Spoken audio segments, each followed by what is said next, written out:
نبی کریم صلی اللہ تعالی علیہ وسلم نے ارشاد فرمایا 3 لوگ ہیں جنہیں دیکھ کے رب مسکراتا ہے۔ یا رسول اللہ صلی اللہ علیہ وسلم وہ کون کون سے؟ تو محبوب فرمانے لگے ایک وہ بندہ ساری مخلوق سوئی ہے، آدھی رات ہے، رات کا پچھلا پہر ہے، اس نے اٹھ کے وضو کر لیا، مصلی پہ کھڑا ہو گیا خدا کی یاد میں، فرمایا اسے دیکھ کے رب مسکراتا ہے جو اس کی شان کے لائق ہے۔ مسکراتا ہے اللہ۔ یہ تو سونے کا ٹائم تھا، یہ تو گہری نیند آنے کا وقت تھا، رات کا پچھلا پہر۔ رات پوے تے بے درداں نو نیند پیاری آوے تے درد منداں نو یاد سجن دی ستیاں وی آن جگاوے، اور ساون کی کالی راتوں میں جب بوندا باندی ہوتی ہے، وہ راتوں کو اٹھ اٹھ روتے ہیں جب خلقت ساری سوتی ہے، اللہ مسکراتا ہے۔ اور سننا میرے بھائی، میرے نبی پاک صلی اللہ تعالی علیہ وسلم فرماتے ہیں جب مسلمان نماز کے لیے صفیں بناتے ہیں نا، ترتیب لگ رہی ہوتی ہے، اب اللہ کی بارگاہ میں کھڑے ہوں گے، قیام کریں گے، رکوع کریں گے، سجود کریں گے، فرمایا جب مومن صفیں بناتے ہیں تو رب دیکھ کے مسکراتا ہے، مسکراتا ہے۔ کمال ہو گئے عروج بندگی کا، جب بندے کو دیکھ کے رب مسکرائے، خدا بندے سے خود پوچھے بتا تیری رضا کیا ہے، مسکراتا ہے۔ اور میرے نبی پاک علیہ السلام فرماتے ہیں جب مجاہد جہاد کے لیے صفیں سیدھی کرتے ہیں، آج تو یہ رب کے نام پہ مرنے ہی آ گئے، یہ صفوں میں کھڑے ہوں گے، ترتیب سے لڑیں گے، ترتیب سے گلا کاٹیں گے کافروں کا یا شہادت لیں گے۔ فرمایا جب جہاد کے لوگ صفیں بناتے ہیں تو رب انہیں دیکھ کے مسکراتا ہے۔ کتنے نصیبوں والا وہ بندہ ہے جسے دیکھ کے مسکرا دیا۔ او یار، کبھی تیرا بیٹا تیرے سامنے مسکرائے نا چھوٹا تو تیرا دل باغ باغ ہو جاتا ہے۔ تیری ماں بیمار کسی ایک دن صحیح طرح ہنس پڑے تو طبیعت خوش ہو جاتی۔ مجھے بتاؤ نا جس کا رب بھی اسے دیکھ کے ہنس پڑے، جو اس کی شان کے لائق ہے، کیا اس بندے کے نصیبیں ہیں، کیا اس کے مقدر ہیں۔ آپ اس مقام پر اپنے آپ کو لائیں۔ اب دیکھیں نا، یہ حدیث ہم نے سن لی، اب ہم نے نا اس طرح صفحے نہیں بنانے جس طرح ساری دنیا، اب ذرا صفحے بھی شوق سے بنائیں گے، اب ذرا تھوڑا سا شوق پیدا کریں گے، بھئی یہ تو میں وہ کام کرنے لگا ہوں جسے دیکھ کے رب مسکراتا ہے۔ نبی پاک صلی اللہ علیہ وسلم نے فرمایا جب کوئی بندہ توبہ کرتا ہے نا، ہم توبہ کا رٹا لگاتے ہیں، یا اللہ میری توبہ، یا اللہ۔ اور توبہ کا تو مطلب یہ ہے کہ پچھلے گناہوں سے پکی توبہ، آج کے بعد یہ غلطی نہ کرنے کا پکا وعدہ۔ تو نے ساری شب برات رو کے گزاری ہے، بتا سویرے جھوٹ جوڑنے کا ارادہ ہے تیرا؟ آج کے بعد رشوت تو نہیں نہ لے گا، ملاوٹ تو نہیں نہ کرے گا، یہ توبہ ہے۔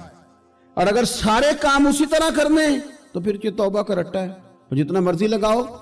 حضرت علی بن ربیعہ رضی اللہ تعالیٰ عنہ فرماتے ہیں میں مولا علی کے ساتھ تھا، مقام حرہ کی طرف جا رہے تھے، حضرت علی نے ہاتھ اٹھا کے دعا مانگی ہماری تعلیم کے لیے، ورنہ حضرت علی ہم صحابہ کو محفوظ عن الخطا تو مانتے ہیں نا۔ ہاتھ اٹھا کے کہا اے اللہ ہمارے گناہ بخش دے، تیرے علاوہ کوئی معاف کرنے والا نہیں۔ اور پھر حضرت علی آسمان کی طرف دیکھا اور دیکھ کے نا حضرت علی بن ربیعہ کو تو مسکرائے۔ حضرت علی بن ربیعہ کہنے لگے حضور مسکرائے کیوں ہو؟ فرمانے لگے ایک دن میں حضور کے ساتھ اسی طرح آیا تھا، اسی طرح حضور نے دعا فرمائی تھی ہماری تعلیم کے لیے، اور پھر حضور مجھے دیکھ کے مسکرائے تھے اور فرمایا جب کوئی بندہ رب کی بارگاہ میں اس طرح استغفار کرتا ہے تو رب مسکراتا ہے، اور مسکرا کے فرماتا دیکھ لو میرے بندوں کو پتا ہے کہ میرے علاوہ معاف کرنے والا کوئی نہیں، انہیں پتا ہے، تم اس کی بارگاہ میں رجوع تو لاؤ، آؤ تو صحیح دو آنسو لے کر۔ اقبال کہتے ہیں کہ موتی سمجھ کے شان کریمی نے چن لیا، قطرے دو گرے میرے ار کے انفال کے، 2 میں نے آنسو بہائے تھے تو اس کے کرم نے تو موتی سمجھ کے چن لیا۔ سنو نا حضور اس استغفار کو، اللہ کو یار رات کو توبہ کر کے سونا چاہیے ہمیں۔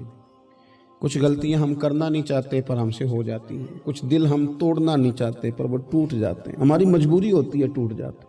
رات کو اس کی بارگاہ میں ہاتھ باندھ کے کشکول طلب دراز کر کے خوب استغفار پڑھنا چاہیے کہ مالک بندے ہیں نا کیا کریں، نفس کا ساتھ ہے، دنیا کا ساتھ ہے، خواہشات نفسانیہ، مالک معاف کر دے، درد سے توبہ، رسم نہ ہو، کہانی نہ ہو،